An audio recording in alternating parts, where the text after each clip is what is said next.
think everybody who grows corn wants to be able to get it from this stage into the freezer stage so that they can have fresh corn or fresh tasting corn on the cob in January, February, March, and so on.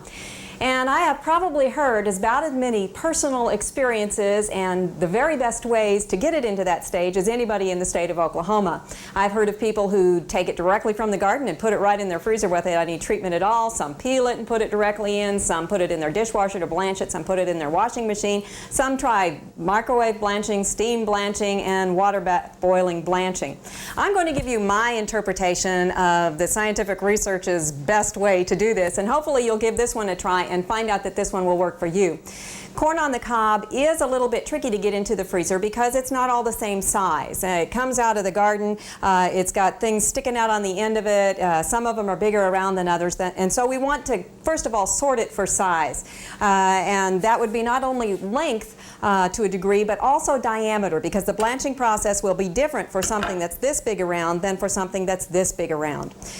Let's go ahead and cut off the tail on this one, or the end of the cob here. Not that this is a problem in the freezer, but it takes up space so that it's more difficult to pack. It may poke a hole in your freezer bag, that kind of thing. So we want to get rid of it for that reason.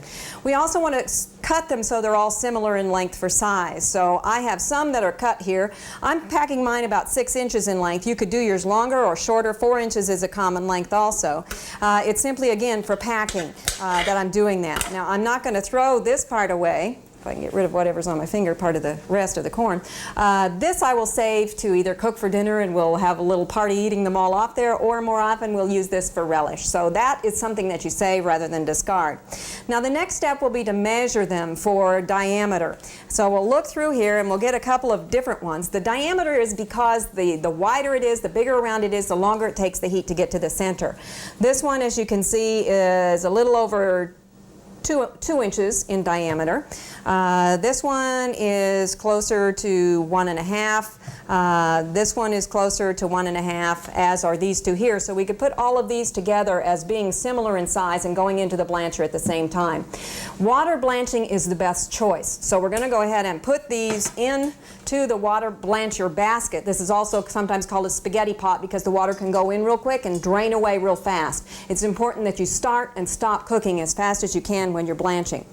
Blanching is valuable if you're going to keep it in the freezer any longer than 1 month, because it deactivates enzymes that cause nutritional loss, flavor loss, quality loss. It also cleans the outside, it destroys bacteria, so you get a higher quality product. If you put both of these in at the same time, this one will not heat enough, or this one will heat too much. The one that heats not enough, you'll actually activate enzymes and increase your rate of spoilage. One that doesn't blanch long enough, you'll find, or that blanches too long, you'll find will have a flavor that tastes more like the cob instead of the corn that you're trying to get in the middle of February.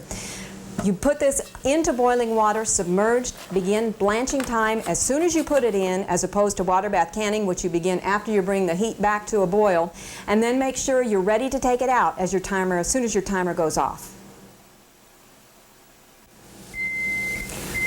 Once the timer goes off, you need to end the blanching time really quickly. That means end the cooking time. So we're going to bring it over to the sink, and this is the reason that you want some sort of a basket that you can just drain that hot water out of. And I've got ice water ready.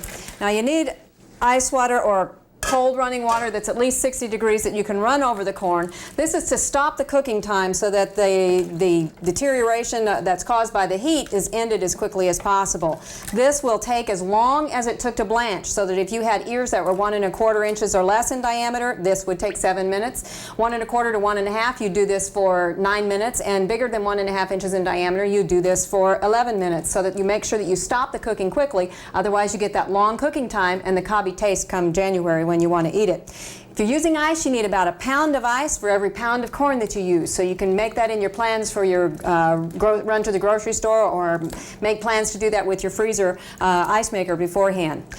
This is then ready to pack. We'll assume that that time had gone by. We'd want to make sure that the corn was as dry as possible. You might want to let it air dry for 10 or 15 minutes to make sure that you get as much water off as possible. Any water that's left on the corn is going to cause breakdown of the product during storage simply because of the impact of the ice crystals themselves.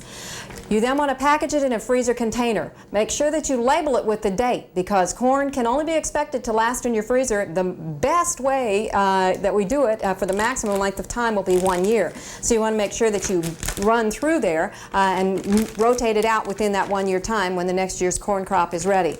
Also make sure that you get out as much air as possible. This one's still a little bit warm, so it's going to steam up and it won't do that on you. But go ahead and close that down, getting as much air out as you possibly can, again to prevent freezer burn.